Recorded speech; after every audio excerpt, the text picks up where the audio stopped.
So para po mapagsimula po tayo ng ating pag-aaral, samahan niyo po ko na imuhot manalangin. Banal at mahabagin naming Amang Diyos, unang-una po sa lahat, nagpapasalamat po kami sa dakilang kaligtasan na pinagkaloob niyo po para sa amin. Salamat po aming Ama dahil sa dakilang kaligtasan na pinagkaloob niyo po sa amin sa pamamagitan po ng dugo ng Panginoong Jesucristo ay nalinis ang lahat naming mga kasalanan ng pangwalang hanggan. Kaya ngayon, nabubuhay na kami ng naayon sa inyong kalooban at patungong langit. Kaya sa tuwing inaalala po namin ito ay labis-labis po kami nagpapasalamat.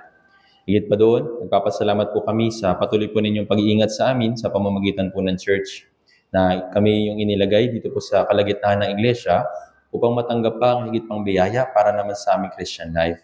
Dito po namin nararanasan ang iyong pag-ibig, dito po namin natututunan ang iyong salita, at dito po namin nararanasan ang iyong makapangyarihang mga kamay. Kaya labis-labis din po kami nagpapasalamat. Sa oras po na ito, dinadalangin po namin na tulungan niyo po kami sa pag-aaral namin ng iyong salita. Naway samahan po ninyo kami sa pamamagitan po ng Espiritu Santo. Tulungan kami upang maunawaan po namin yung aming pag-aaralan sa pamamagitan po ng iyong pagtuturo. Nawa sa pamamagitan ng mga mensahe na aming mapag-aaralan, naway ito'y maging kalakasan po namin sa natitira po namin buhay dito sa mundong ito. Nakita po namin na itong mundo na ito ay pasama ng pasama at padilim ng padilim dahil sa kasamaan.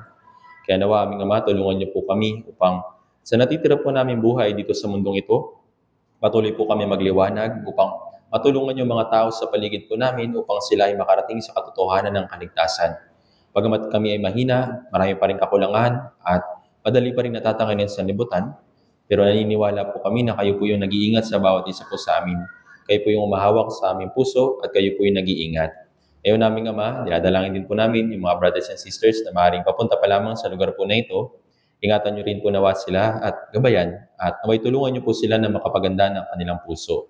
Ganon din, yung mga brothers and sisters po kami na maaaring hindi makakarating sa araw po na ito dahil sa iba't ibang mga kadahilanan, tulungan niyo rin po sila upang patuloy po ninyo silang akayin na makabalik sa kalagitnaan ng iglesia. Ganon din, patuloy po namin dinadalangin ang mga brothers and sisters na nakakaranas po ng mga kahirapan, physically and spiritually. Patuloy niyo po silang panumbalikin at bigyan niyo po sila ng higit pang kalakasan sa kanilang puso upang magawa po nilang mapagtagumpayan ang mga pagsubok po na ito. Ganon din naming Ama, dinadalangin po namin ang mga natapos po na Bible seminar sa Calamba Mission Branch at ganon din po sa visitation sa Batangas at ganon din sa Buenavista. Patuloy niyo po silang gabayan, patuloy niyo po silang ingatan at tulungan niyo po sila upang makapamuhay ng ayon sa inyong kalooban. At nawa sa takdang panahon, gamitin niyo po nawa sila upang mas marami pa pong mga ligaw na kaluluwa ang maligtas sa pamamagitan po ng kanilang Christian life. Sa oras po na ito, sa pasimulagan sa pagtatapos, sa iyo lamang po kami aasa at magtitiwala. Lahat po na ito ay dinadalangin po namin sa makapangyarihang pangalan ng Panginoong Jesucristo na sa amin ay patuloy na nagmamahal. Amen. Okay, buksan po natin sa ating mga Biblia sa Genesis chapter 29.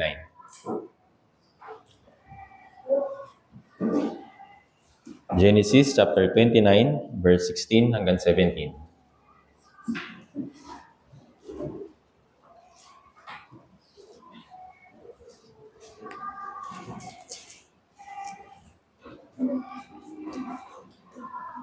Genesis chapter 29, verse 16 hanggang 17. So babasahin po natin ito kapag nakita na po.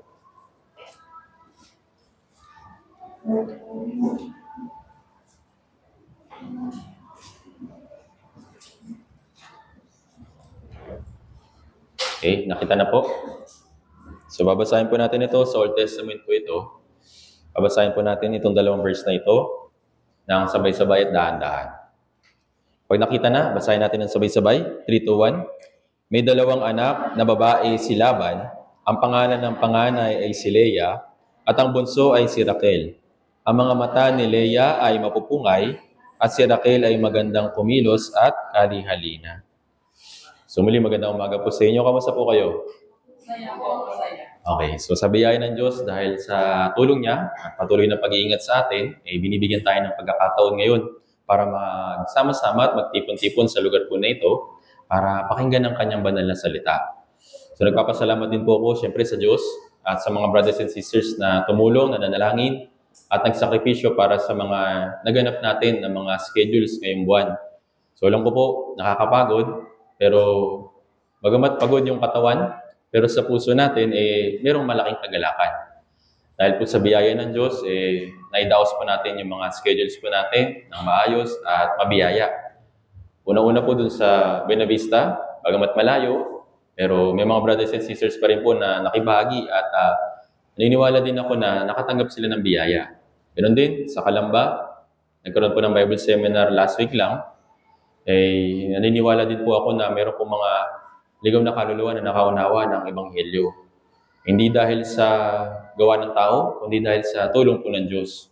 At kahapon, so nanggaling din po yung ibang brothers and sisters din po sa Batangas, sa Metaysan, para bisitahin yung mga brothers, mga sisters po doon, para magkaroon ng fellowship at nagkaroon po ng masayang kamustahan.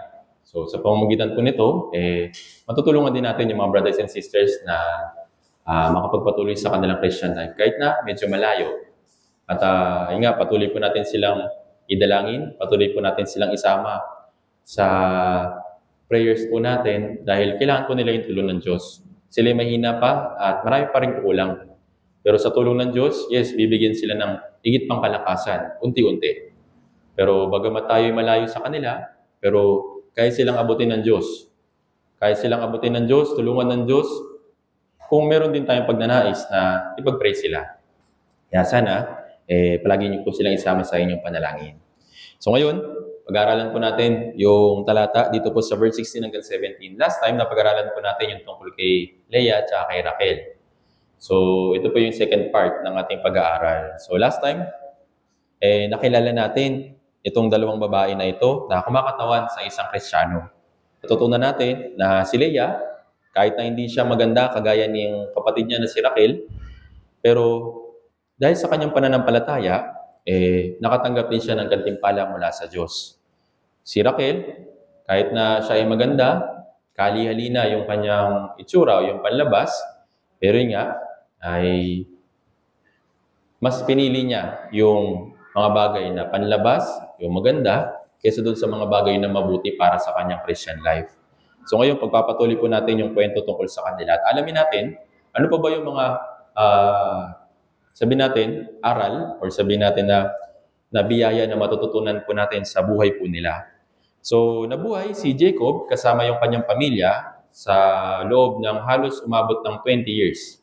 At dun sa 20 years na yun, marami pong nangyari. Nagkaroon ng anak si Raquel, nagkaroon ng anak si Leah, at nabuhay na naglilingkod si Jacob kay Laban, dun sa tatay nila, dun sa father-in-law niya. At pagkatapos ng 20 years, so si Jacob, naalala niya na hindi ako dapat nandito. Meron akong kailangan puntahan, meron akong kailangan na lugar na tirhan at doon yung kalooban ng Diyos. Babasahin ko po sa inyo yung verse Genesis chapter 30 verse 25. So tingnan na lang po natin Genesis chapter 30 verse 25. Sabi dito, nang maipanganak na ni Raquel si Jose, sinabi ni Jacob kay Laban, hayaan mo na akong umalis upang ako'y makapunta sa aking sariling lugar at sa aking lupain. So yun nga, sa loob ng mahabang panahon, nagkaroon na siya ng pamilya at nagkaroon na siya ng maraming anak. Pero naalala ni Jacob na meron akong lugar na dapat puntahan, meron akong lugar kung saan ako dapat nandoon. So, nakarating lang naman siya dito dahil nga sa nangyari dun sa kanyang kapatid. So, dun sa pamilya nila. Pero ngayon, naalala ni Jacob kung ano yung purpose ng Diyos para sa kanya. Kaya sabi niya, kay Laban, hayaan mo na akong umalis upang ako'y makapunta sa aking lugar, sariling lugar at sa aking lupain. So, ito yung sinabi ni Jacob kay Laban. Kaso nga lang, si Laban, actually, naging masagana din siya sa pamamagitan ni Jacob. Dahil nga si Jacob, pinagpapala ng Diyos, so kasabay ng pagdami ng ari-arian ni Jacob, yung ari-arian din ni Laban ay dumadami. So ito yung isang magandang example para sa atin na kapag yung isang Kristiyano nagiging tapat at yung kanyang puso ay nasa Diyos, yung mga tao, yung mga lugar kung nasan siya, pinagpapala din. Kaya si Jacob, ayun nga, si Laban, sabi niya, huwag ka muna umalis. Kasi naging masagana yung lupain namin dahil sa'yo. Pwede ba na dumito ka muna ng mahabang panahon pa? Pero dahil nga si Jacob, meron siyang pagnanais or meron siyang will na sundin yung kalooban ng Diyos, kailangan niyang umalis. Pero sinubukan pa rin siya ni Laban na kumbinsihin na sana manatili lang siya doon. Kaya nagkaroon sila ng konting agreement. So doon sa agreement na ito, ay nagkaroon sila ng sabihin na natin na pandaraya. Si Laban, dinaya si Jacob. Tapos si Jacob naman, dahil sa kalooban ng Diyos, pinaghiganti ng Diyos si Jacob dahil sa pandaraya ni Laban. So konting background po, basahin po natin ng dito sa verse 27 hanggang 32. Basahin natin ng sabay-sabay, 3 to 1. Subalit, sinabi sa kanya ni Laban, kung ipinitulot mong sabihin ko, aking natutunan na sa pamamagitan ng pagmumula na pinag-apala ako ng Panginoon dahil sa iyo, at kanyang sinabi, sabihin mo sa akin ang iyong upa at ibibigay ko sa iyo. Sinabi ni Jacob sa kanya, nalalaman mo kung paano akong naglingkod sa iyo at kung paano naging kalagayan ng iyong mga hayop nang dahil sa akin. Sapagkat kakaunti ang ari-arian mo bago ako dumating. At ito ay dumami ng sagana. Pinagpala ka ng Panginoon saan man ako manggaling. At ngayon kailangan naman maganda na para sa aking sariling bayan. Sinabi sa kanya, anong ibibigay ko sa iyo? At sinabi ni Jacob, huwag mo akong bigyan ng anuman. Kung gagawin mo ang bagay na ito para sa akin, muli akong alalagaan ang iyong kawan. Dadaan ako sa lahat mong kawan ngayon at aking aalisin doon ang lahat ng tupa na batik-batik at may dungis. At ang bawat maitim na tupa at ang may dungis at batik-batik sa mga kambing at sila ang aking magiging upa. So ito nga, gustong i-persuade gustong suyuin ni Laban si Jacob na sana dito ka na lang muna kasi naging masagana yung lupain namin. Sabi ni Jacob, nakita ko na naging masagana yung lupain mo. Nung wala ako dito, hindi ganun karami yung mga ari-arian mo. Pero nung ako ay dumating, dahil nga sa pagpapala ng Diyos, dumami ng dumami yung kanyang ari-arian. At sabi ni Jacob, ganito na lang, yung mga tupa na may batik-batik at may dungis, yung maitim na mga kambing, yun yung magiging upa. Yun yung magiging part niya. Kumbaga, yun yung magiging mana niya wala dun sa paglilingkod niya, dun sa kay Laban, dun sa lupain ni Laban.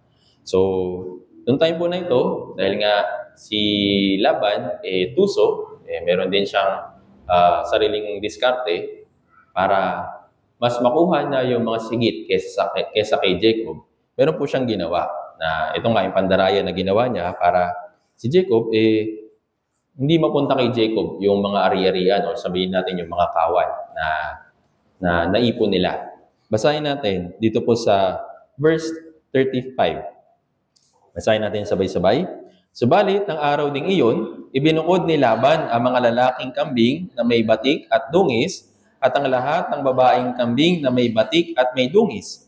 Lahat ng mayroong kaunting puti at lahat ng tupa na may itim at pinalagaan sa kanyang mga anak. So itong ginawa niya. Sabi ni Jacob, pupunta ako dun sa mga may batik, may dungis na mga kawan, mga tupa, kambing. Yun yung kukunin ko, yun yung magiging upa ko. Kaso nga lang, nung ginawa ni Laban, tinago niya. Para, kumbaga, mahawakan pa rin niya si Jacob noong time po na ito. So, ito yung pandaraya na ginawa niya.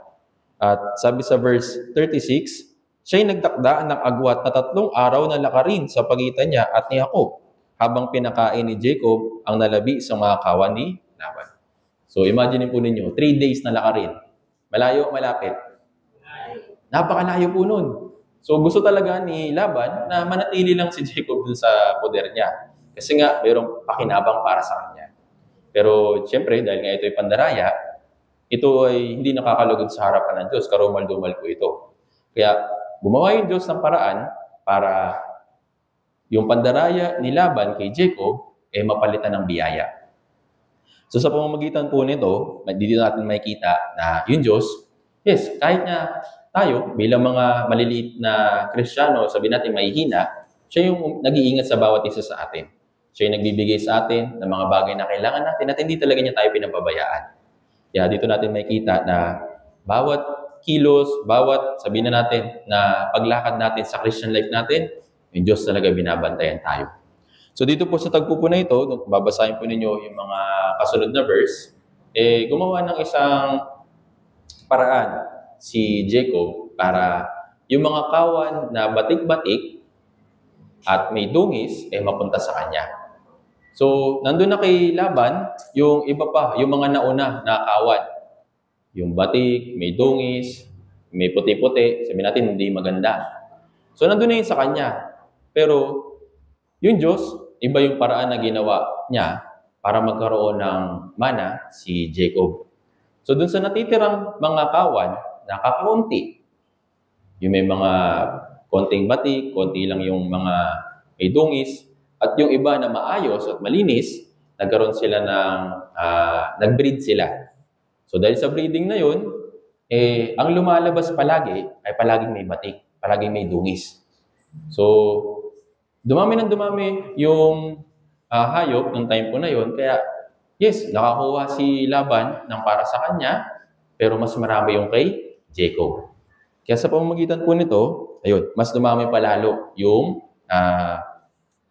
tawag nito, yung mana ni Jacob noong time po na yun. Kaso nga lang, nung nakita ito ni Laban, hindi naging maganda yung impression niya. Para sa kanya, siya yung dinaya. Pero alam naman natin na siya yung unang nandaya kay Jacob. Tapos nga, dahil nga si Jacob, kailangan ng umalis, nakita niya na para bang may kakaiba kay Laban. Para bang napansin niya na yung mga may batik at may dungis na mga hayop, naiipon, parami ng parami kay Jacob. Kaya nagkaroon sila ng, sabihin natin, ng maliit na pagtatalo. At dahil doon, sabi ni Jacob, ito na talaga yung time para umalis ako dito. Ito na talaga yung time para pumunta ako doon sa lupain na ibibigay sa akin ng Diyos. Kaya basahin natin yung verse 31, Genesis chapter 31, verse 1 hanggang 3. Basahin natin ng sabay-sabay, 3 to 1. Narinig ni Jacob ang mga salita ng mga anak ni Laban na nagsasabi, kinuha ni Jacob ang lahat ng sa ating ama. Mula sa ating ama ay tinamo niya ang lahat ng kanyang kayamanan. Nakita ni Jacob na ang pagturing sa kanya ni Laban ay hindi na kagaya ng dati. Kaya sinabi ng Panginoon kay Jacob, umalik ka sa lupain ng iyong mga ninuno at sa iyong kamag-anak at ako'y kasama. So yun nga, dahil nga hindi na nagiging maayos yung sitwasyon nila, dahil nga meron ng inggit at meron ng, sabihin natin, mga pagsasalita na hindi tama, sabi ng Diyos kay Jacob, alis ka na dyan, hindi yan yung kailangan mo. Punta ka dun sa lupain na ituturo ko sa iyo. Tapos, siyempre, dahil nga si Leah tsaka si Raquel, naging side na ni Jacob, pati yung mga anak niya, sinabihan ni Jacob ngayon yung kanyang mga asawa at kanyang pamilya. Sabi niya, kailangan natin umalis dito. Hindi na nagiging maganda yung pakikitungo sa akin ng tatay ninyo. Kaya kailangan natin umalis. Baka magkaroon pa ng hindi magandang sitwasyon. So, ito nga yung plano nila. Aalis na sila. Ngayon, si Raquel tsaka si Leah, meron silang ginawa. Meron silang ginawa bago sila umalis. So, basahin natin yung verse 19. Sorry po. Tama. Genesis chapter 31, verse 19. Basahin natin ng sabay-sabay. 3 to 1. Si Laban ay humayo upang gupitan ang kanyang mga tupa at tinakaw naman ni Raquel ang mga Diyos ng sambahayan ng kanyang ama. So yun nga, paalis na sila. Si Raquel, ano po yung kinuha niya? Sabi dito, mga Diyos ng sambahayan ng kanyang ama. Sa English, ang tawag po dito ay household idols. Yung household idols, para siyang portable na Diyos-Diyosan. May mga maliliit na parang hinulma na mga minsan kahoy, minsan bato, minsan mamahaling hiyas, ganyan. Tapos yun yung dala-dala nila palagi dahil nga humingi sila ng tulong sa paglalakbay. Doon sila umaasa, doon sila dumudulog na sana gabayan mo kami.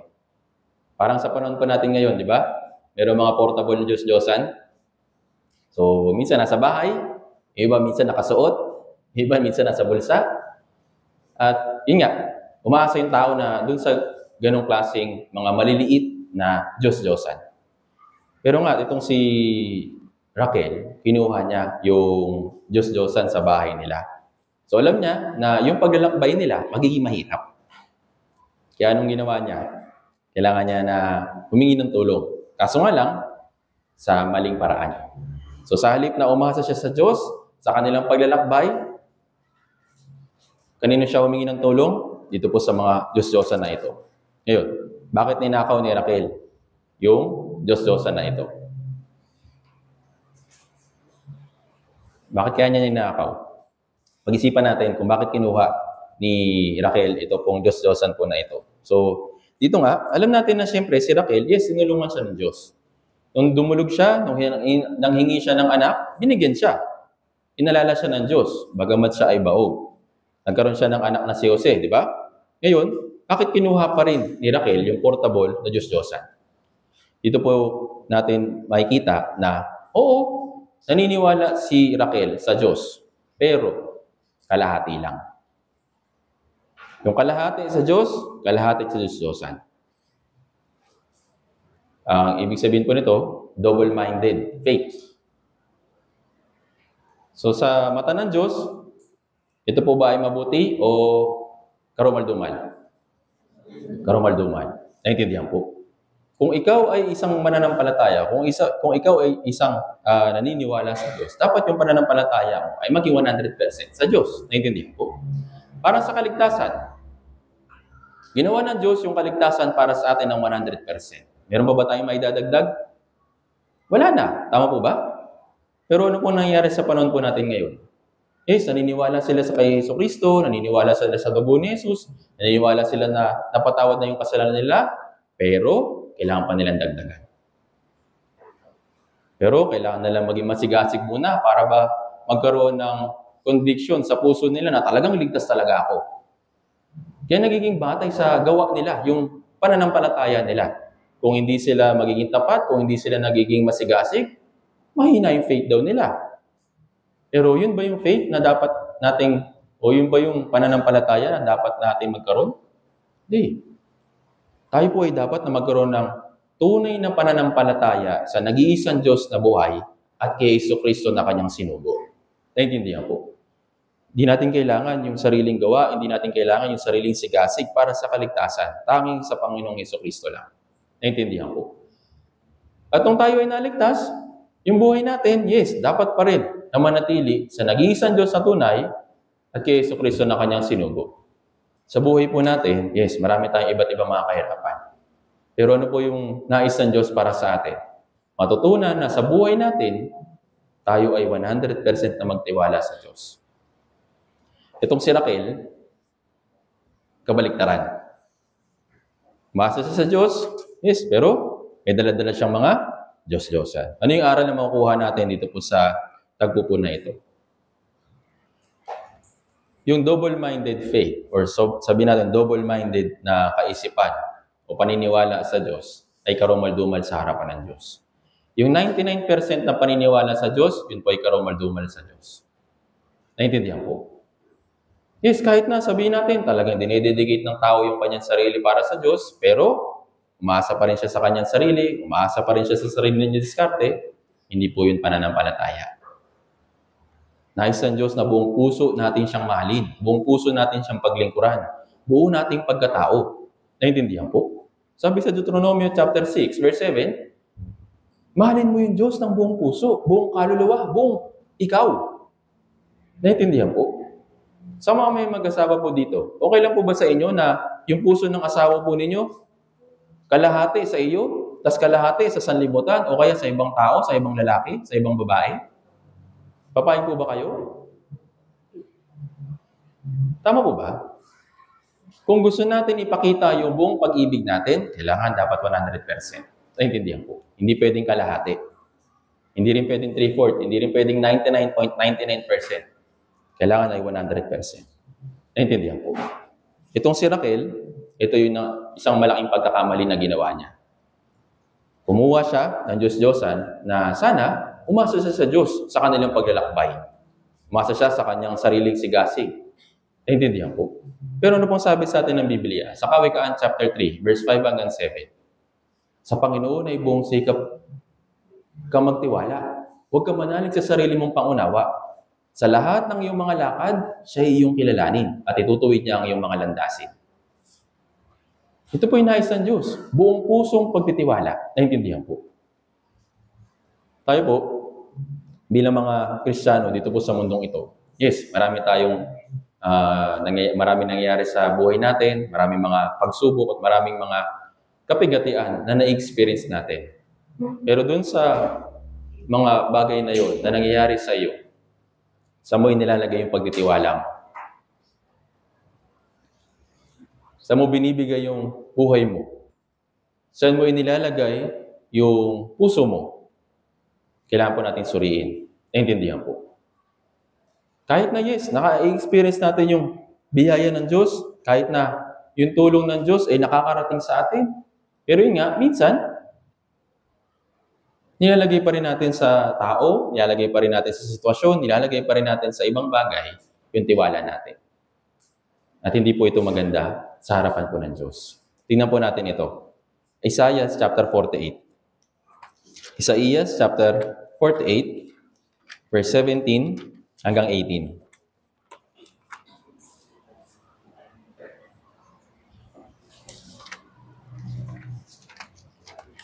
Isaiah chapter 48, verse 17 hanggang 18.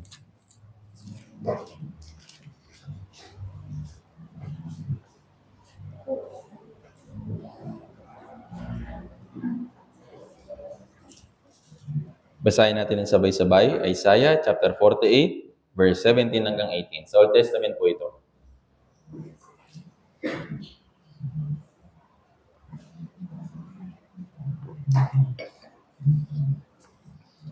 Nakita na? Basahin po natin ng sabay-sabay. 3, 2, 1.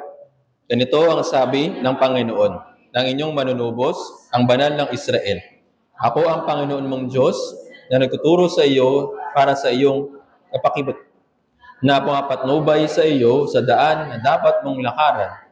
O kung didinggin mo sana ang aking mga utos, ang iyong kapayapaan sana ay naging parang ilog, at ang iyong katwiran ay parang mga alon sa dagat.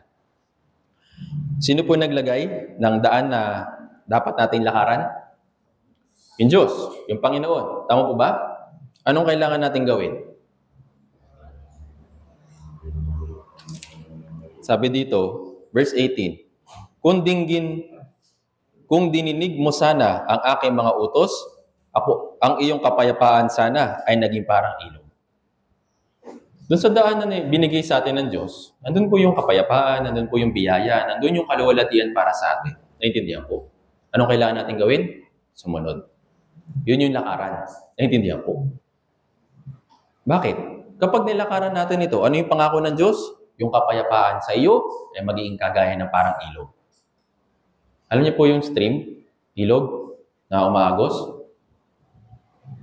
Malaking pakinabang po yun, hindi lang para sa tao, kundi para sa mga halaman, mga hayop na nangangailangan ng tubig. Naintindihan po. Overflowing river. Sana yung ibibigay sa iyo kung titinggin mo yung kanyang salita. Susunod ka sa kanyang utos. Naintindihan po. Ito po yung pagtitiwala sa Diyos. Hindi pwedeng sasabihin lang natin nagtitiwala tayo sa Diyos pero hindi naman tayo sumusunod.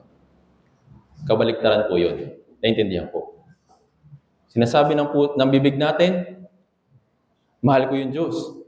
Iniibig ko yung Diyos. Susunod ako sa kanyang salita. Pero sa puso naman natin, kabaliktaran. Ito po yung nangyari kay Raquel. Naintindihan po. Yung double-minded faith ay karumal-dumal sa harapan po ng Diyos. Kaya, nais ng Diyos na ibigay sa atin yung pagpapala. Nais ibigay sa atin ng Diyos yung siya yung nag-iingat ng ating lakad. Sabi nga dito, di ba? Pinapatnubayan tayo sa daan na dapat mong lakaran. Hindi lang niya pinapakita yung daan na dapat nating lakaran, kundi sinasamahan niya tayo. Ang sabi niya sa Isaiah chapter 41 verse 10, huwag kang matakot. Huwag kang mabalisa. Huwag kang mangamba. Bakit? Kasama mo ako. Hawak ko yung kamay mo. Hindi ikaw yung umahawak sa akin. Hawak ko yung kamay mo. Naintindihan po. Kaya, sa pamamagitan nito, sana si Raquel nagtiwala sa Diyos ng 100%. Pero yun nga, dahil sa kahinaan niya, mas inalala niya yung Diyos-Diyosan sa bahay nila. Mas hinanap niya yung tulong sa Diyos-Diyosan na peke kaysa dun sa Diyos na nagbigay sa kanya ng anak. Naintindihan po. Kaya sa pamamagitan po ng isang bahagi na ito ng kwento ni Raquel, nung umalis sila, umasa siya sa Diyos-Diyosan, hindi sa Diyos. Kaya sa halip na umasa sa Diyos, mas nilagay niya yung pagtitiwala niya dun sa Diyos-Diyosan na yun. Tayo po, brothers and sisters, yung hindi paniniwala sa Diyos ay kasalanan. Yung hindi nga pananampalataya, ito mga po yung magdadala sa isang tao sa impyerno. Tama po ba? Yun po yung pinakamabigat na kasalanan na pwedeng gawin ng tao. Hindi na yung pagpatay, hindi na yung pagnanakaw, hindi na yung pangre-rape. Yes, kasalanan po yun. Pero napatawad na, natubos na. Tama po ba? Pero ano po yung natitirang kasalanan? Yung hindi pananampalataya, yung hindi paniniwala. Naintindihan po.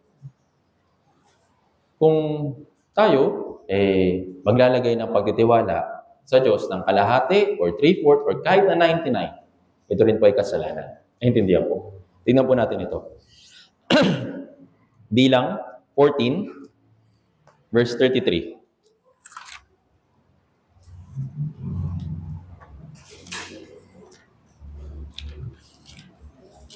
Tingnan po natin yung naging consequences.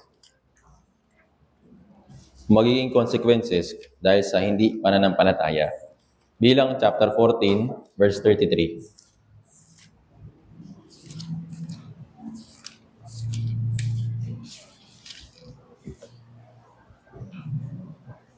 Bilang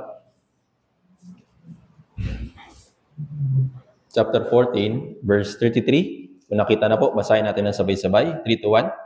At ang iyong mga anak ay magiging palaboy sa ilang na 40 taon at magdurusa dahil sa kawalan ng inyo ng pananampalataya. Hanggang sa ang huli, sa iyong mga bangkay ay humandusay sa ilang. Yung mga Israelita, tinrain po sila ng Diyos sa loob ng 40 years doon sa ilang. Doon sa ilang, kailangan nilang matutunan na 100% na magtiwala sa Diyos. Kaso nga lang, alam natin yung kwento. Lubos ba nagtiwala yung mga Israelita sa Diyos? O palagi sila naghahanap ng sarili ng diskarte? Palagi silang umaasa sa sarili nila. Palagi silang umaasa sa kakayahan nila. Hindi nila inilalagay yung 100% nilang pagtitiwala sa Diyos. Kaya ano po nangyari? Sabi dito, ang iyong mga anak ay magiging palaboy sa ilang ng 40 taon. Pag-alagala lang sila, paikot-ikot. Susunod, susuway. Bibigyan ng biyaya, susumpain. Paikot-ikot lang sila doon. Bakit po? Ano po yung kasalanan po nila? Dahil sa kawalan ninyo ng pananampalataya. Yung pananampalataya po, yes, ito po yung napakahalaga. Hindi maliligtas yung isang tao kung walang tamang pananampalataya. Hindi rin magkakaroon ng mabuting Christian life, maayos na Christian life yung isang Kristiyano kung walang pananampalataya. Naintindihan po. Sabi sa Hebreo chapter 11 verse 6, kung walang pananampalataya, hindi rin natin maaaring kalugdan yung Diyos. Hindi natin pwede siyang mabigyan ng lugod kung walang pananampalataya. Kaya ngayong pananampalataya ay napakahalaga. Si Raquel, nagkaroon siya ng 2 pananampalataya or double-minded faith. Yung maniniwala siya sa Diyos, naniniwala din siya sa Diyos-Diyosa. Sa harapan ng Diyos, ito po ay karumal-dumal. Naintindihan po.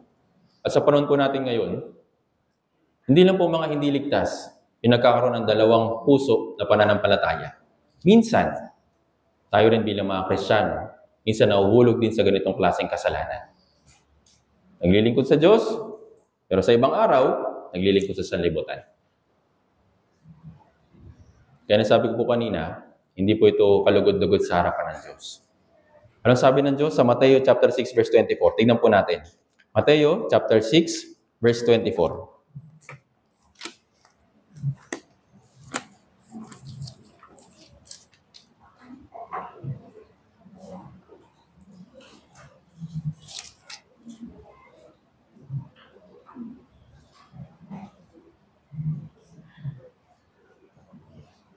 Mateo chapter 6 verse 24. Basahin po natin ng sabay-sabay kung nakita na po. May tumutunog pa eh.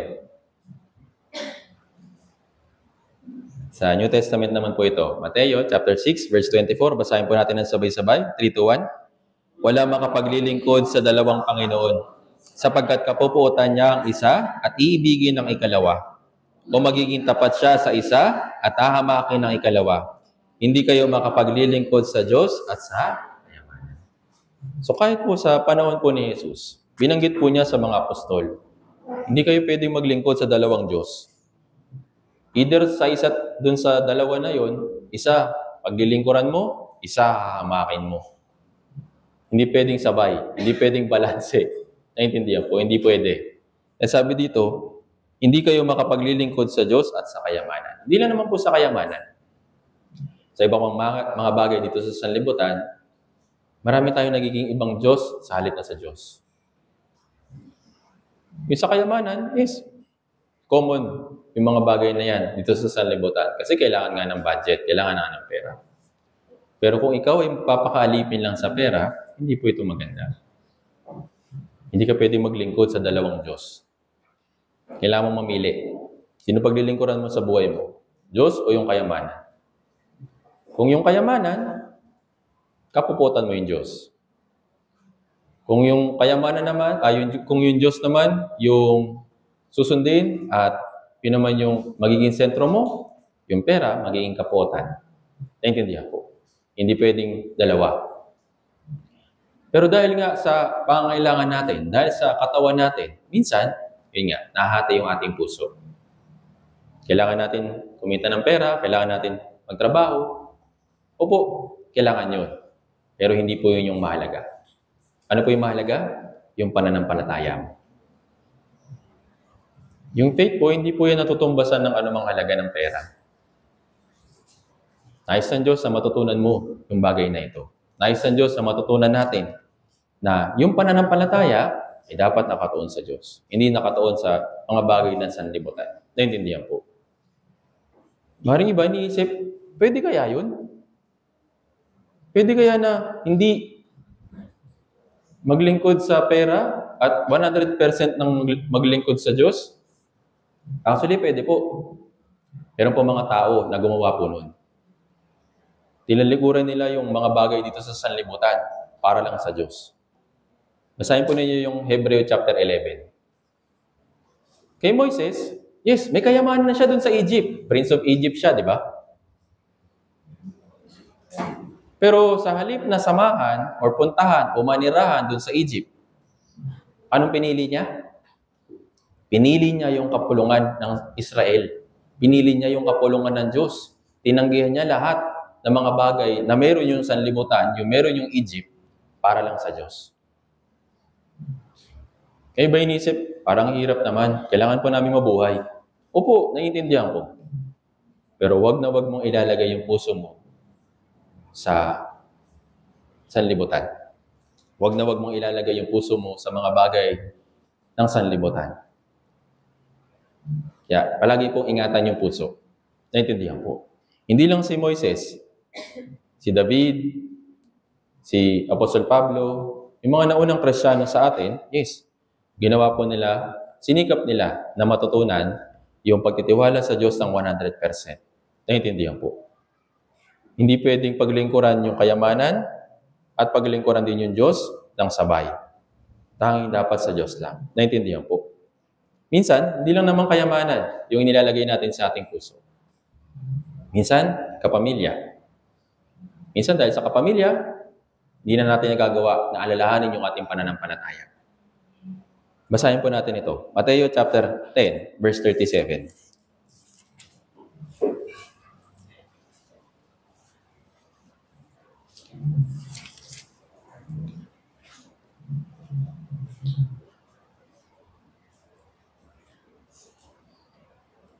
Mateo chapter 10, verse 37. Basahin po natin ang sabay-sabay kung nakita na po. Mateo chapter 10, verse 37. Nakita na? Basahin natin ang sabay-sabay. 3, 2, 1. Ang umiibig sa ama o sa ina ng higit kay sa akin ay hindi karapat-dapat sa akin. At ang umiibig sa anak na lalaki o anak na babae ng higit kay sa akin ay hindi karapat-dapat sa akin. So yung pag-ibig sa sanlibutan, hindi maganda, hindi tama sa harapan ng Diyos. Ngayon, kung yung puso mo mahahati dahil sa pamilya o dahil sa kamag-anak, at hindi mo na magawa na makapaglingkod sa Diyos, ito po ba yung mabuti? Ibig sabihin ba nito, pabayaan na natin sila? Hindi po. Sabi dito, bilugan natin yung word na ito para lagi nating maalala yung word na higit.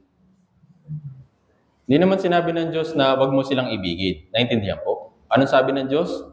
Wag mo silang iibigin ng higit kaysa sa akin. Naintindihan po? Kung iibigin mo yung mga tao, anak mo, o kung sino man sa pamilya mo, ng higit kaysa sa Diyos, doon tayo nagkakaproblema. Naintindihan po?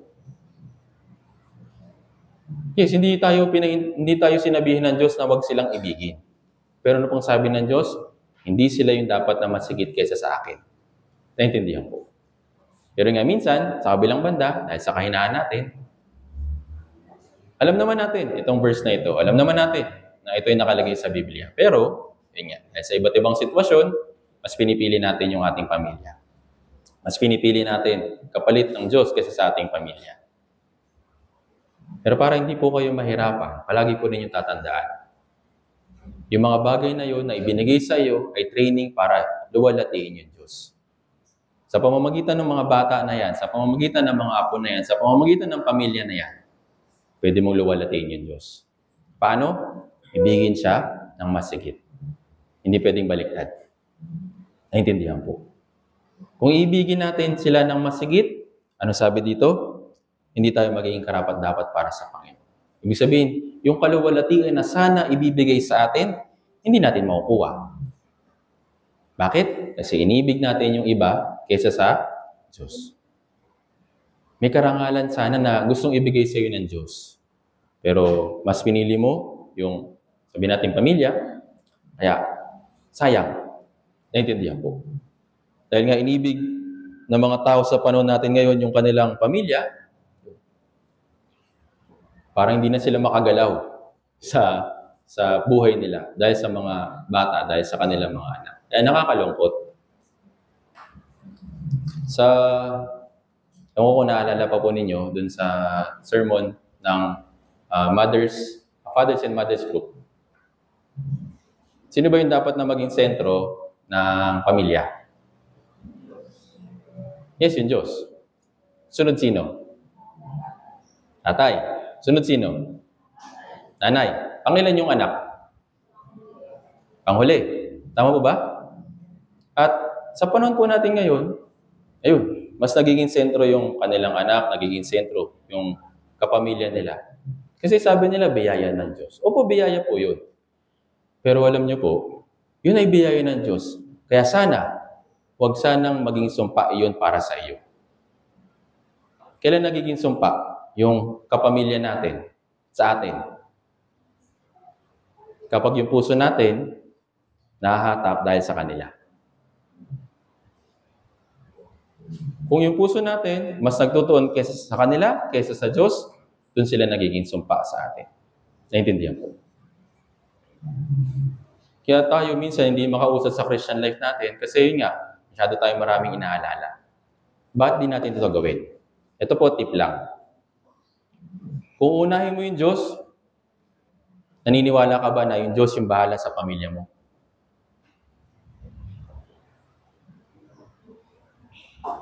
Naniniwala? Konti lang yung sumagot. Huwag maging baliktad. Naintindihan po. Kung meron kang pananampalataya sa Diyos, hayaan mo siya na kumilos sa pamilya mo. Anong kailangan mong gawin? Ibigin siya ng masigit. Naintindihan po. Noon po, hindi lang po mga anak yung nagiging cause ng Kristiyano sa pagbagsak. Noon nga, pati mga aso eh. Dahil sa alaga, hindi maka-attend sa church. Ganoon din po kasi ako noon.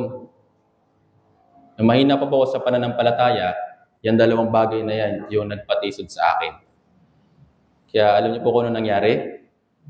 Dahil ayaw ng Diyos na maagaw yung puso ko, yung mga alaga ko, unti-unti nang namatay. Nawala na sa akin. Pinamigay ko na yung iba. Tapos eventually, namatay na rin sila.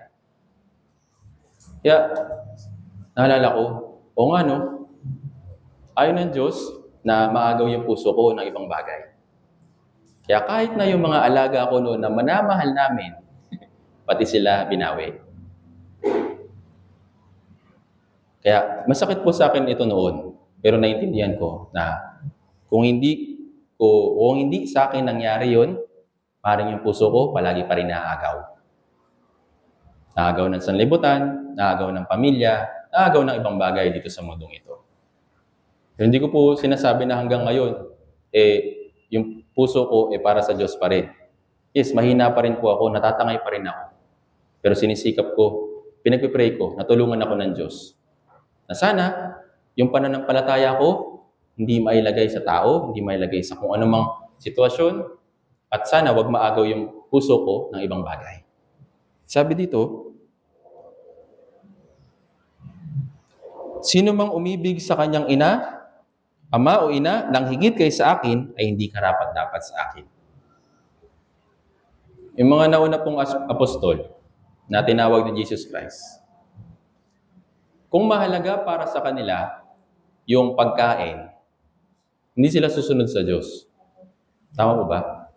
Kung mahalaga yung pamilya para sa kanila, hindi sila susunod sa Diyos. Sila Pedro, ano pong trabaho niya? Mangingisda. Actually, yun lang yung trabaho na nagpapakain sa kanila. Tama po ba? Pangingisda lang. Kung meron nga siguro magsasaka, baka nagsaka na rin sila. Kaso nga lang wala. Pero nung tinawag siya ng Diyos, ano pong sinabi ni Jesus sa kanya? Pedro, sumunod ka sa akin. Hindi naman sinabi ng Diyos na iwan mo yung mga bagay na yan. Sino po yung nag-decide na iwan yung mga bagay na yon? Sila. Tama po ba? Ang sabi ng Diyos, sumunod ka sa akin. Dahil dun sa word na yon, si Pedro ay naging isang apostol.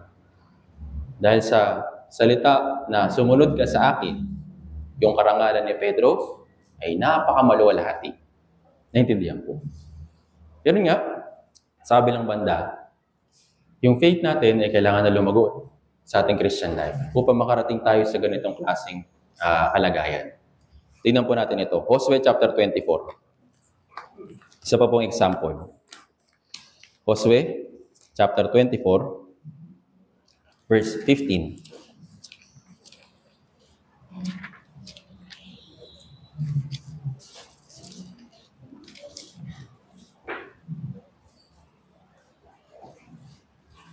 Josue chapter 24, verse 15. Basahin po natin kung makikita na po. Josue chapter 24, verse 15. Basahin natin ang sabay-sabay. 3, 2, 1. Ngayon, kung ayaw ninyong maglingkod sa Panginoon, ay piliin ninyo sa araw na ito kung sino ang inyong paglilingkuran. Kung ang mga Diyos na pinaglingkuran ng inyong mga ninuno sa kabila ng ilog, o ang mga Diyos na mga Amoreyo na ang lupain nila ay inyong tinitirahan.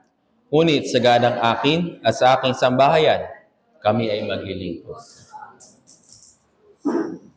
Si Josue, isa siya po siya magandang example na mabuting parent or sabihin natin mabuting magulang. Kasama ng kanyang sambahayan, lahat sila maglilingkod sa Panginoon. Naintindihan po.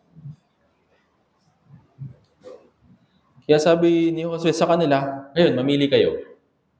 Susundin niyo yung mga Diyos-Diyosan na pinaglingkuran nyo noon, yung mga Diyos-Diyosan na naabutan nyo dito sa Amorreo, or yung Diyos na paglilingkuran ninyo, dun sa nagligtas sa inyo, wala sa Egypt.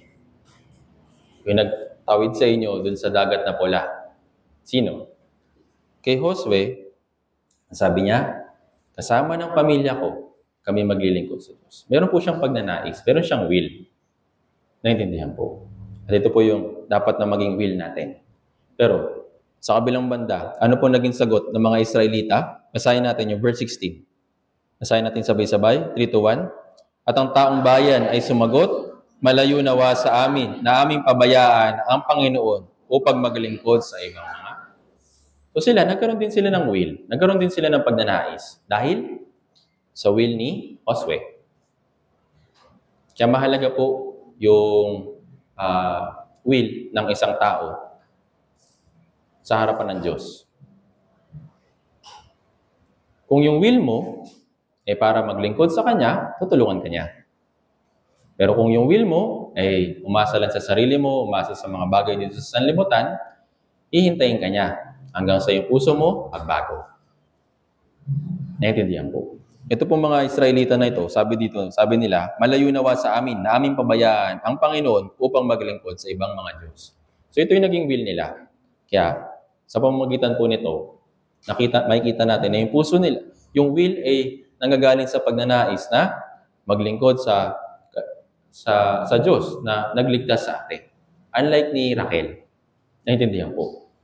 So si Raquel, sa halip na magtiwala lang, panghawakan lang, yung biyaya na ibinigay sa kanya ng Diyos, ano pong kinuha niya? Yung portable Diyos-Diyosan. Actually, marami naman silang ibang bagay na dapat dalhin. Tama po ba? Siguro, merong mas mahalaga siguro na kailangan nilang sa paglalakbay nila. Kaso nga lang si Raquel, ano pong dinala niya? Binalikan niya yung Diyos-Diyosan niya. Kaya yung puso na hati sa harapan ng Diyos, hindi po makakabuti para sa atin. Kaya ano pong sabi sa atin ng Diyos? Na kung tayo ay magtutuon sa Diyos, tayo po ay lalakad sa ating pananampalataya. Sabi sa Roma chapter 8 verse 5, kung tayo ay nakatuon sa mga bagay ng laman, nandito yung kamatayan, pero sa halip na kamatayan, kung iisipin natin yung mga bagay na espiritual, makukuha natin yung buhay at kapayapaan. Roma chapter 8 verse 5 hanggang 6. Kaya, palagi mayroong dalawang pagtatalo sa puso natin. Susunod ba ako sa Diyos or susundin ko yung sarili ko? Pero itong si Raquel, mas pinili niya na kunin yung mga Diyos-Diyosan na ito. At alam niyo po kung ano po nangyari sa kanya? Basahin natin.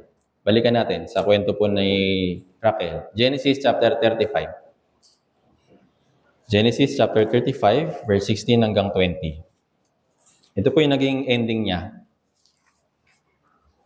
Genesis chapter 35, verse 16 hanggang 20.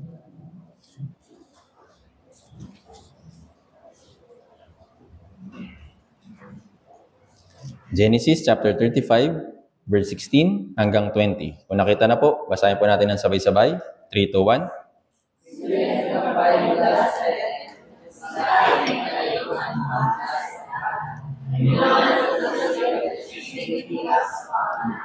Nang siya'y naghihirap sa panganganak, sinabi sa kanya ng hilot, huwag kang matakot sapagkat magkakaroon ka ng isa pang anak na lalaki. Habang siya'y naghihingalo, sapagkat namatay siya, niyang pinangalanan ng Benoni. Subalit tinawag siyang Benoni ng kanyang ama. Kaya't namatay si Raquel at nagiging Nagtayo si Jacob ng isang haligi sa ibabaw ng kanyang libingan na siyang haligi ng libingan ni Rachel hanggang ngayon. So dito po. Ano po nangyari sa kanya along the way?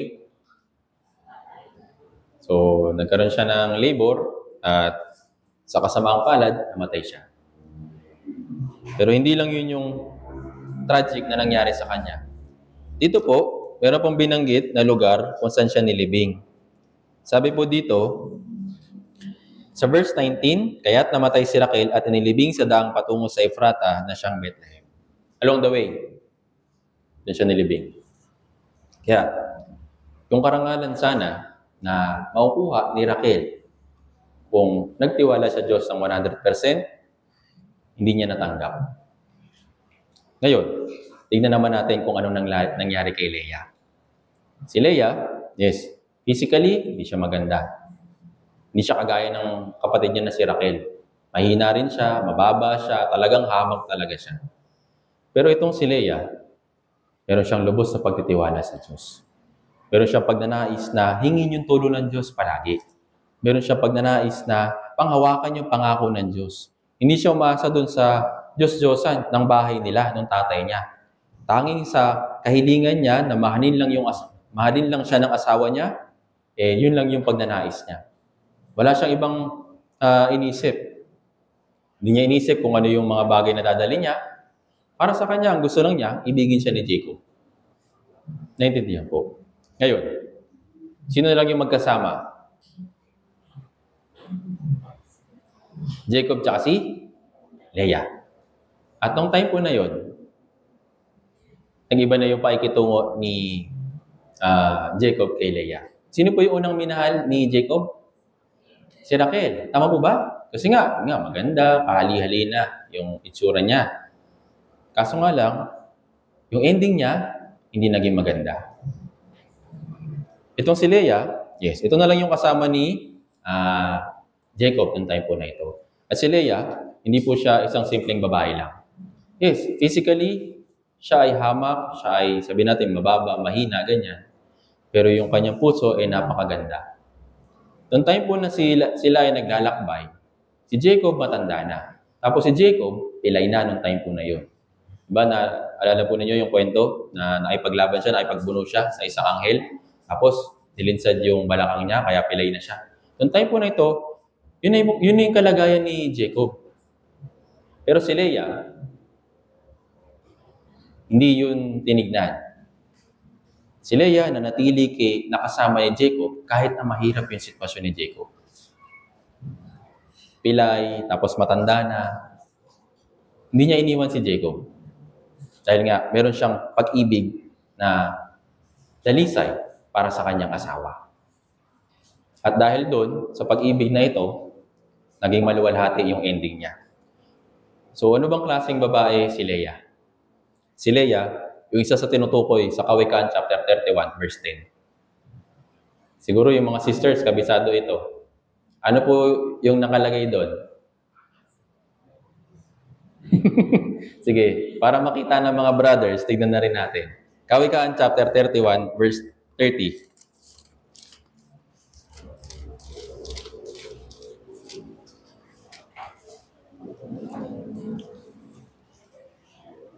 Kawikaan chapter 31, verse 30.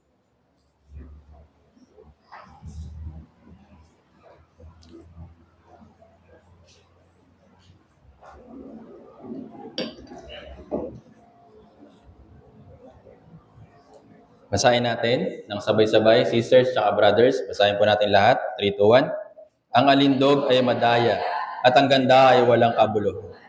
Ngunit ang babae na natatakot sa Panginoon ay si Rachel, yung nasa itaas. Si Leah, yung nasa baba. Kaso nga lang, si Rachel, yes, hindi naging maluwalhati yung ending niya. Pero si Leah, dahil nga, isa rin siya sa babaeng natatakot sa Panginoon, siya yung may kapurihan. At ito po yung asawa na galing sa Panginoon. Kaya, kung makikita natin yung background ni Leah, Yes. Nakafocus lang siya sa pag-ibig sa kanyang asawa.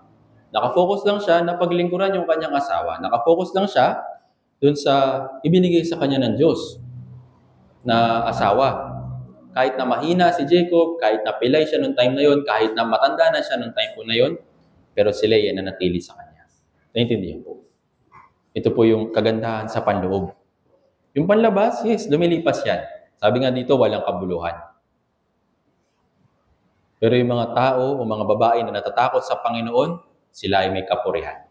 Naintindihan po. Hindi lang po para sa mga sisters, pati na rin po sa atin bilang mga brothers. Kung pananatilihin natin yung takot sa Panginoon, doon tayo magkakaroon ng wisdom. Wisdom para saan? Para pamunuan yung tahanan. Para pamunuan yung sambahayan. Kung mapapanatili yung takot, hindi takot na mapupunta sa impyerno, ganun, hindi ganun. Ibig sabihin yung pataas na paggalang, pagbibigay ng higit na karangalan sa Diyos, sila yung nakakatanggap ng biyaya. Naintindihan po. Kaya, sa mga kabataan na brothers, sana, wag po kayong padaya sa ganda. Sa panahon po natin ngayon, ang usapan na lang kung ilang skincare ba yung ginagawa mo eh. Sa mga sisters naman, ganun din yung ginagawa. Paganda ng paganda sa panlabas. Pero yung panloob, kamusta? Yung anlindog ay madaya. Yung ganda, walang kabuluhan. Sa harapan ng Diyos, ano po yung isang magandang sister? Yung may takot sa Panginoon. Naintindihan po. Kaya yung mga kabataang lalaki, huwag po kayo maghanap ng maganda.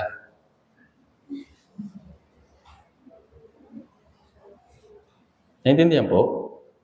Hindi. Sinasabi ko po sa inyo ito kasi darating din kayo sa time na yun. Naintindihan po? Huwag kang padaya. Marami ng mga Kristiyano na nadaya dahil sa ganda. Ayun. Hindi ko na alam kung nasa na sila. Pero, dun sa mga lalaki na ang focus ay pananampalataya, ang focus ay sa Diyos, yes, pinagpipray nila yung isang sister na kagaya ng ganito. Sana yung may takot sa Panginoon. Sana yung maganda yung kalooban, hindi yung maganda lang yung panlabas. Naintindihan po. Ngayon, sa mga sisters, ano bang klaseng sister na dapat ikaw maging? Maganda sa panlabas o mabuti sa panloob? Evangelist, pwede bang both? Baka pwede naman. Kung yung kagandahan sa panlabas ay mananatili, sige, okay. Kaso nga lang, yung kagandahan sa panlabas, ano po nangyayari? Lumilipas. Naintindihan po. Hindi na tayo magiging kagaya ng katawan natin o physical natin kapag lumipas na yung ilang taon. Tama po ba? Ito yung constant change na nangyari sa physical natin. Kaya sabi ng Diyos, huwag ka dyan magtuon. Magtuon ka sa panloob. Naintindihan po. At yung mabuting asawa ay galing sa Panginoon. Hindi maganda, mabuti. Tingnan natin ito. Kawikaan chapter 19.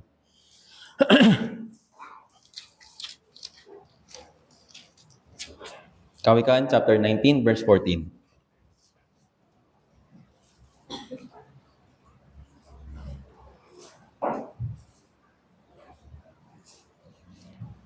Kawikaan chapter 19 verse 14.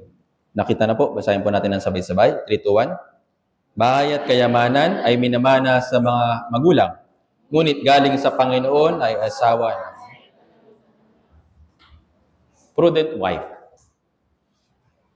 Ito po yung asawa na galing sa Panginoon.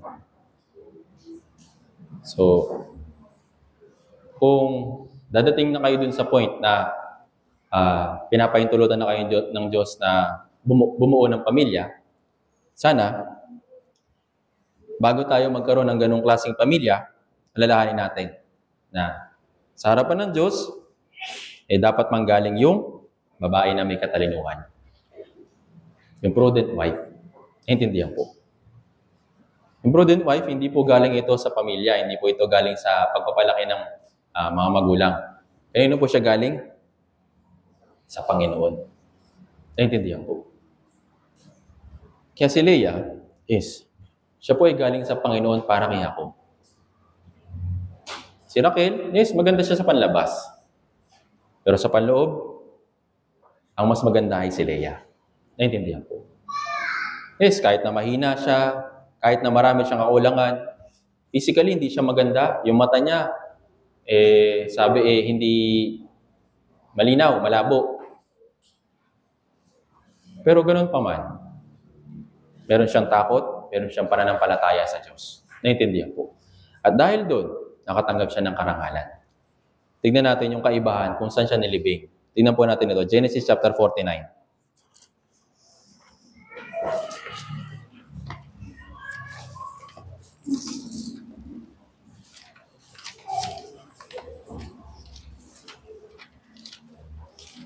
Genesis chapter 49, verse 30 hanggang 31.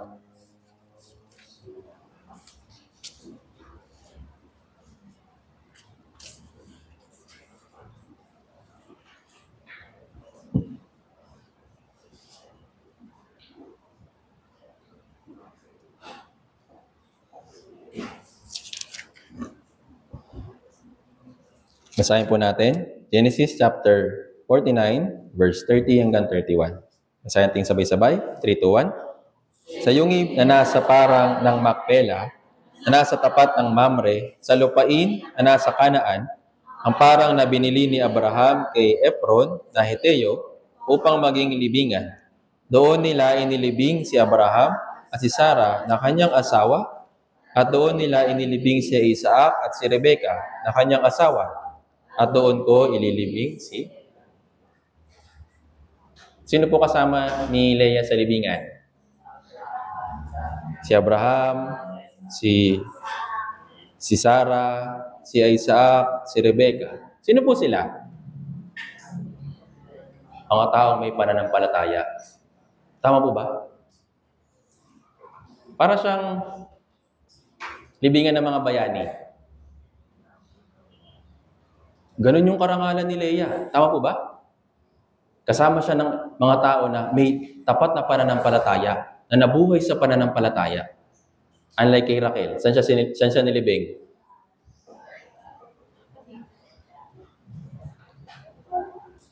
Kahit yung ending, yes, gaya na sabi ko po last time, palagi natin tatandaan, yung ending ay mahalaga.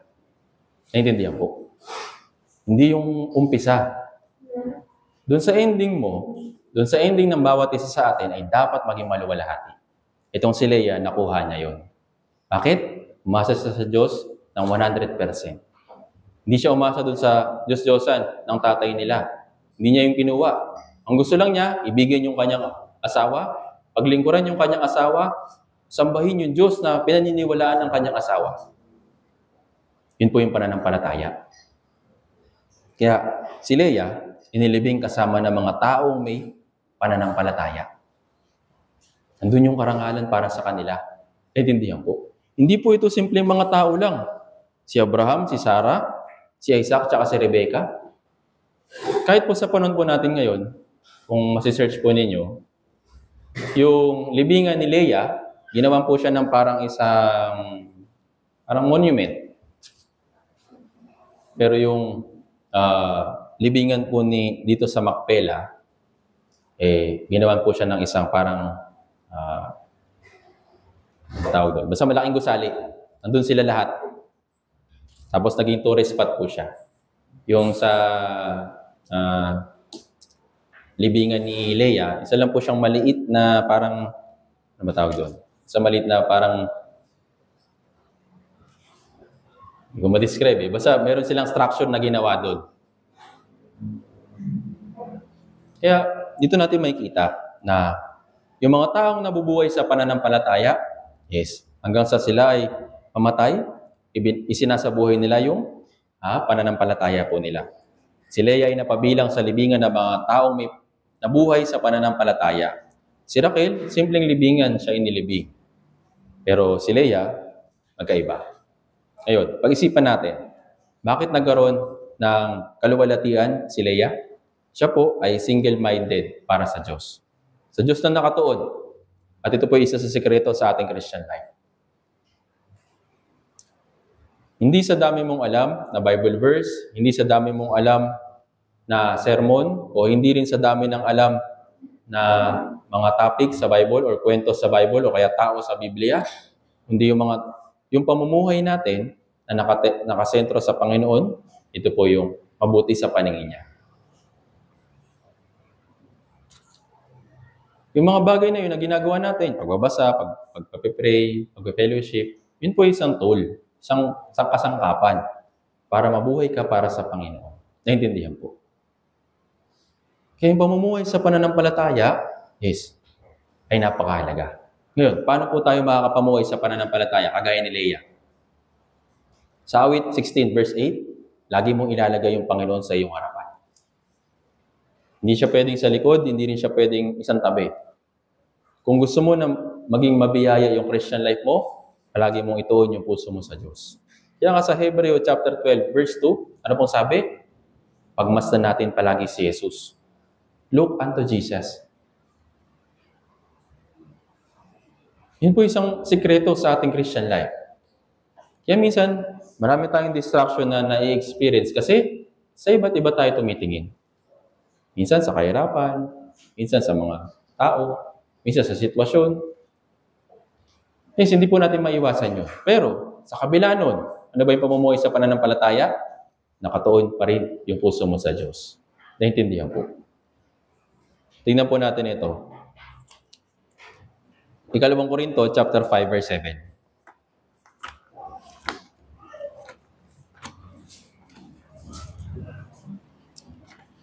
2 Corinthians chapter 5, verse 7.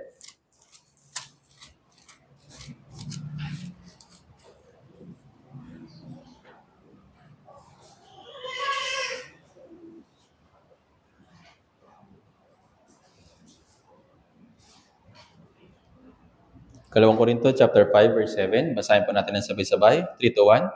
Sapagkat kami ay lumalakad sa pamamagitan ng pananampalataya, hindi sa pamamagitan ng bilang Kristiyano, ito po isa sa dapat po natin ma-practice sa ating Christian life. Ano po yun? Paglakad sa pananampalataya. Ano ba yung pananampalataya? Parang teorya o kaya para bang isang imaginary lang na bagay? Hindi po. Yun po yung paninindigan sa mga bagay na hindi nakikita. Yun po yung paglakad sa pananampalataya. Yan ang sabi dito ni Apostol Pablo, lumalakad siya, hindi sa paningin. Hindi doon ayon sa lang sa nakikita niya. Kapag mahirap yung sitwasyon, hindi siya lumalakad. Pag maganda yung sitwasyon, lalakad siya. Yun ba yung paglakad sa pananampalataya? Hindi po. Ano ba yung paglakad sa pananampalataya? Doon sa mahirap na sitwasyon, palagi mong tatandaan, paano ko tutulungan ng Diyos dito sa daan na ito? Anong itutulong sa akin ng Diyos? Anong ituturo niya sa akin? Ano yung patnubay niya, gagawin niya sa akin dito sa daan na ito? Yun po yung paglakad sa pananampalataya. Naintindihan po. Minsan, masyado tayo nagiging distracted sa Christian life natin. Kasi, base lang tayo sa sitwasyon. Kapag maganda yung sitwasyon, yes, okay. Lakad. Masaya. Pero pag nandun na yung kahirapan, ay, teka lang. Hindi na para sa akin yan. Dito lang ako sa side na maganda. Dito lang ako sa side na mabuti. Hindi po yun pananampalataya. Naintindihan po. Kaya, ano ba yung mas dapat nating palinawin? Yung ating mga mata physically or yung ating mata ng pananampalataya? Yung bata ng ating pananampalataya ay mas mahalaga. Sa pamamagitan yan, makakalakad ka sa pamamagitan ng pananampalataya, hindi sa pamamagitan ng paningin. Naintindihan po. Isa pa, Roma chapter 1. Roma chapter 1, verse 17.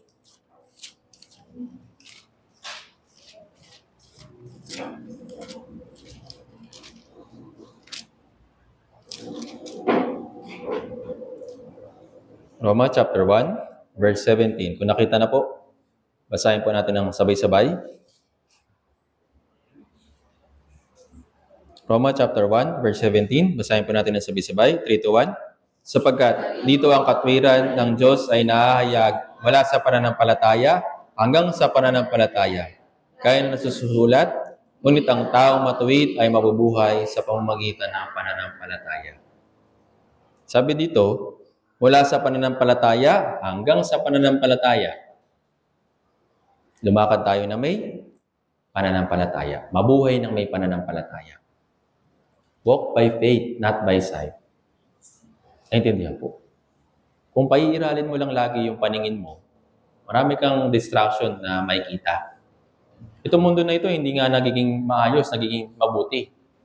Pagulo ng pagulo at pasira ng pasira. Ngayon, kung yan lang yung titignan mo at lalakad ka sa pananampalataya mo, manghihina ka talaga. Madidistract ka talaga. Naintindihan po. Pero ano po yung dapat na maging paglakad natin? Batay sa pananampalataya. Naintindihan po. Batay sa Diyos, hindi batay sa paningin, kundi batay sa Diyos. Kagaya ni Leah, na lumakad sa pananampalataya kasama ni Jacob. Nagkaroon siya ng karangalan kasama ng mga taong nabuhay din sa pananampalataya. Kinilala yung faith ni Leah, kahit na siya'y mahina, kahit na marami siyang kulang, kahit na binaliwala siya ng kanyang asawa, hindi minamahal. Pero ganun pa man, yung puso ni Leah na natili sa Diyos, kay Jacob. Then, si Saul, si Leah, nakatanggap siya ng higit na karangalan kasama ng mga nabuhay sa pananampalataya. Naintindihan po. Kaya itong tanong, anong gusto mo maging? Leah o Raquel? Kayo po yung makakasagot niyan. Kahit sabihin ko pong Leah, pero baka mamaya parang maganda kasi si Raquel Parang mas mabuti yung nangyari. Maganda siya sa panlabas, pero okay lang naman. Siguro at least nabigyan naman siya ng libingan. Kung meron namang mga bagay na mas ibibigay sa atin ng Diyos, bakit hindi natin yun yung i-aim? Bakit hindi yun yung ating asamin? Naintindihan po. Kaya po palagi ko pong nire-remind, huwag lang po mag-settle sa Christian life na ganito lang, na makakapasok ka lang sa langit. Naintindihan po. Yung Diyos, nag-prepare siya ng maraming gantimpala para sa iyo. Pero kung okay na tayo makakapasok sa langit, okay na tayo, na makakasama siya dun sa kanyang kaharian, sayang. Naintindihan po. Imagine po ninyo ito.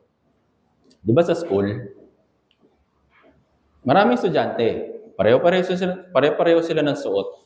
Tama po ba? May mga babae, may mga lalaki. Pero pagdating ng awarding, doon nagkakaiba yung isa't isa. Tama po ba? Imagine po ninyo ito. Si Leah, siya yung umakyat sa stage. Tapos binigyan ng award. Tapos si Raquel, tagapalakpak lang. Anong gusto mo maging? Yung may karangalan, naakyat sa stage, o tagapalakpak lang? Yes, nandito ka. Wag. Kung hindi sinabi ng Diyos na walang gantimpala doon sa langit, okay lang kahit di tayo mabuhay ng mas misigasig. Tama po ba? Pero kanino po ibinibigay yung malaking karangalan? Sa mga taong nabuhay sa kanilang pananampalataya. Nabuhay sila hanggang sa huli. Hanggang sa huling hininga nila. Ito po yung buhay na may pananampalataya. Kaya sabi ni Apostol Pablo, tapos ko na yung takbuhin ko. Ngayon, haharap na ako sa Diyos. Tatanggapin ko na yung maluwalhating karangalan na inihanda niya para sa akin. Kaya, sana, tayo po bilang mga brothers and sisters, palagi pong tandaan na yung pananampalataya ay mas mahalaga kaysa sa mga bagay ng sanlibutan. Last time, napag-aralan po natin yung mabuti at maganda. Nais ng Diyos na ibigay sa iyo yung mga mabuti. Huwag lang asamin yung mga bagay na maganda. Mas gusto ng Diyos na yung mas mabuti para sa iyong Christian life, hindi yung para sa sanlibutan. Sila Abraham, Haring David, si Jose, nabuhay ng ayon sa kanilang pananampalataya. Naintindihan po. At isa pang katangian ni Leah, Kaya din po siya nagkaroon ng ganitong klaseng karangalan kasi nga marami siyang kahinaan. Dahil sa marami niyang kahinaan, doon siya itinaas ng Diyos. Ano po ba yung ibig sabihin ng kahinaan? Kung yung puso natin mananatili sa pagiging mapagpakumbaba, darating yung time na tayo iaangat din ng Diyos. Tayo yung bibigyan niya ng karangalan. Kaya nga, tingnan po natin ito sa halimbawa. Hukom chapter 6. Meron po isang character dito na binanggit. Hukom chapter 6, verse 15.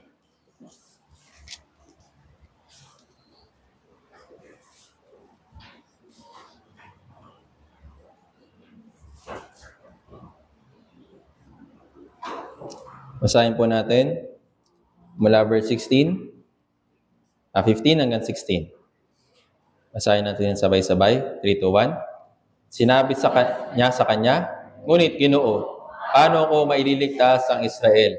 Ang aking angkan ang pinakamahina sa Manases, at ako ang pinakahamak sa sambayan ng aking ama." Sinabi ng Panginoon sa kanya, "Subalit ako'y makakasama mo, at iyong ibubuwal ang mga Midyanita, bawat isa sa kanila." Sino po ito?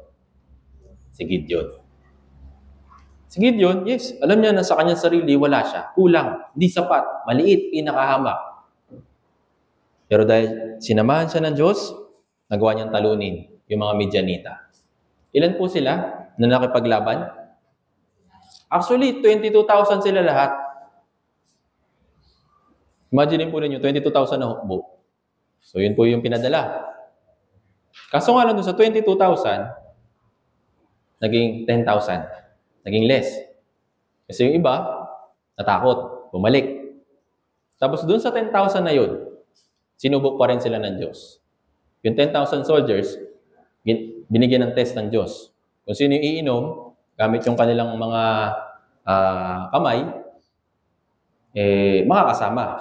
Pero kung sino yung iinom na kagaya ng parang aso, pauwiin mo na sila. Ilan po natira? 300. Imagine po ninyo yun. 300 na katao lang yung lumaban sa mga Midyanita na libo-libo. Pero nagawa nilang manalo sa labanan na ito. So hindi po dito issue yung bilang. Naintindihan po. Ang issue dito, yung verse 17. Ano po yung verse 17? Verse 16. Sabi dito, sinabi ng Panginoon sa kanya, "Subalit ako'y makakasama mo, at yung ibubuwal ang mga Midyanita, bawat isa sa kanila."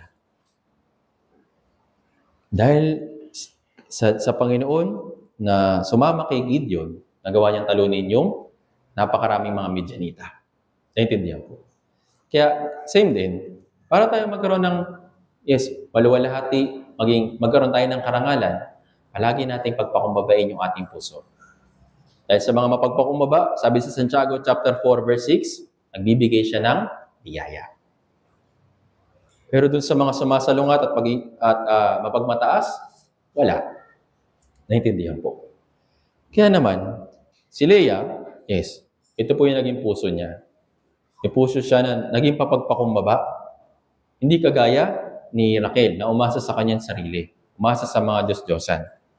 Kaya naman, tayo, sana ay matutunan yung karakteristik ni Leah na naging mapagpakumbaba at hindi siya nagreklamo sa kanyang kahinaan, kundi sa likod ng kahinaan niya, mas doon niya pinagkatiwala sa Diyos. Ito po yung pamumuhay sa may pananampalataya. Naintindihan po. Kung yung panlabas lang, mahalaga sa harapan ng Diyos, bakit hindi? Pero saan po nakatuon yung Diyos? Sa iyong faith. Naintindihan po. Sa iyong pananampalataya. Kaya, yung mga taong mayroong pagpapakumbaba, mayroong taong may pananatili sa mababang lugar, sila po yung tinataas ng Diyos. Sa halimbawa, si Apostol Pablo, para sa kanya, siya yung pinakahamak sa lahat ng banal. Siya na yung pinakamababa sa lahat ng apostol. Sabi niya sa uli, siya na yung pinakamasahol na makasalanan sa lahat. Pero nagkaroon ng malaking karangalan si Apostol Pablo. Dahil ba magaling siya? Dahil pinanatili niya yung sarili niya dun sa pinakamababang lugar. Yung pagpapakumbaba, yes, maring gasgas sa atin yan. Pero yung manatili na maging mapagpakumbaba, yun yung mahirap. Sa harapan ng mahirap na sitwasyon, sa harap ng mga tao na inuusig o umuusig sa ating pananampalataya, sa harapan ng mga tao na kine-question yung ating paniniwala, nagagawa rin ba natin ibaba yung ating sarili? Or gusto lang natin na i-show off yung alam natin? Yes, kailangan po natin na sabihin sa kanila kung ano yung katotohanan. Pero kailangan natin mag-ingat. Naintindihan po. Dahil mamaya yung puso natin maging mapagmataas. Sa halip na matanggap natin yung biyaya, ayun, kabaliktaran. Kaya yung pagpapakumbaba ay napakahalaga. Doon sa pinaka-lowest point na yun, nandun yung biyaya. Naintindihan po. Tingnan po natin ito. Kawikaan chapter 3.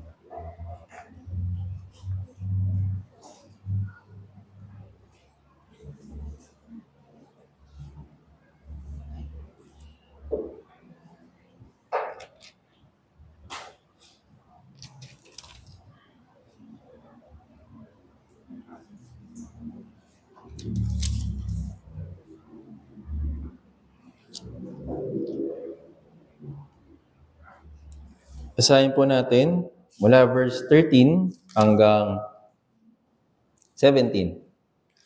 Kawikaan, chapter 3, verse 13 hanggang 17. Basahin po natin ang sabay-sabay. Mapalad ang tao na nakakasumpo ng karunungan at ang tao na nagtatamo ng kaunawaan. Sapagkat ang pakinabang rito kaysa pilak ay mas mainam at ang mapapakinabang dito ay higit kaysa gintong dalisay. Kaysa mga alahas, siya ay mas mahalaga at wala sa mga bagay na ninanasa mo ang maihahambing sa kanya. Ang mahabang buhay ay nasa kanyang kanang kamay, sa kanyang mayaman at karangalan.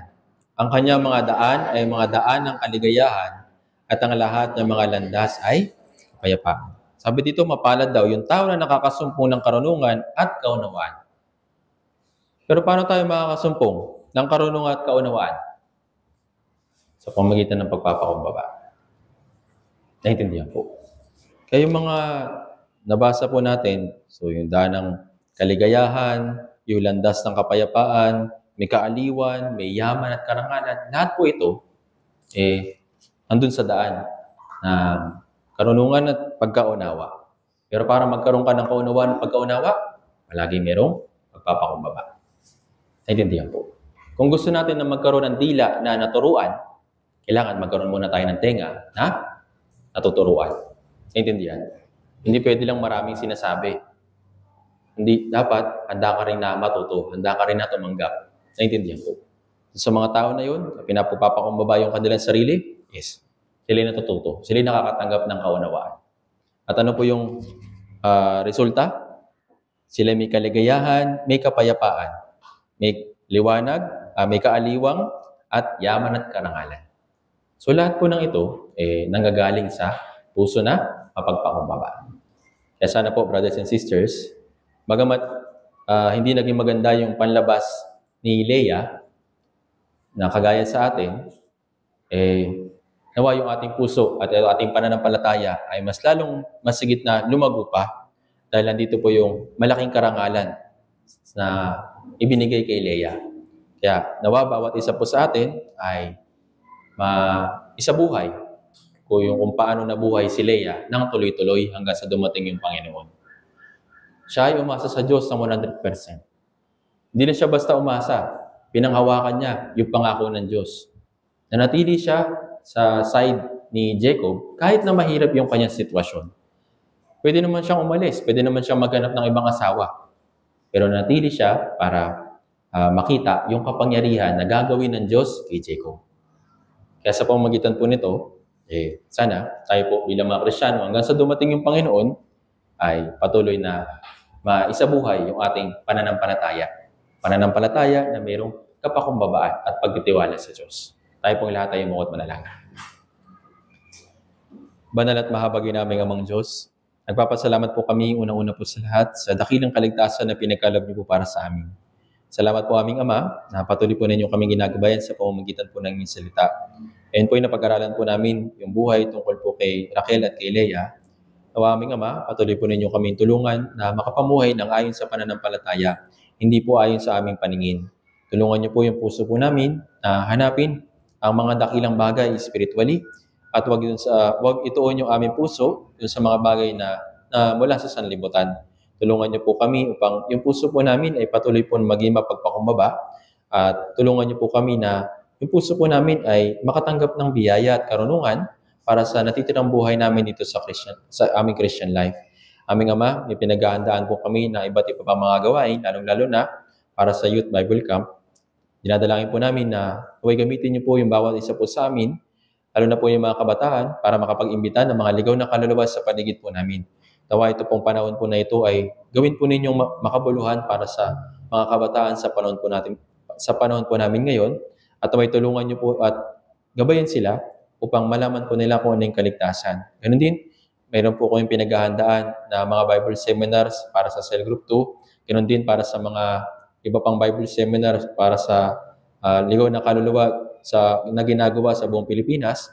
Tulungan niyo po na patuloy po ninyo idagdag yung mga ligaw na kaluluwa sa inyong kandungan at nawa sama-sama po namin luwalhatiin ang iyong banal na pangalan. Sa iyo lamang po kami aasa at magtitiwala. Muli, maraming salamat po. Lahat po na ito dinadalangin po namin sa makapangyarihang pangalan ng Panginoong Hesukristo. Amen. Salamat po.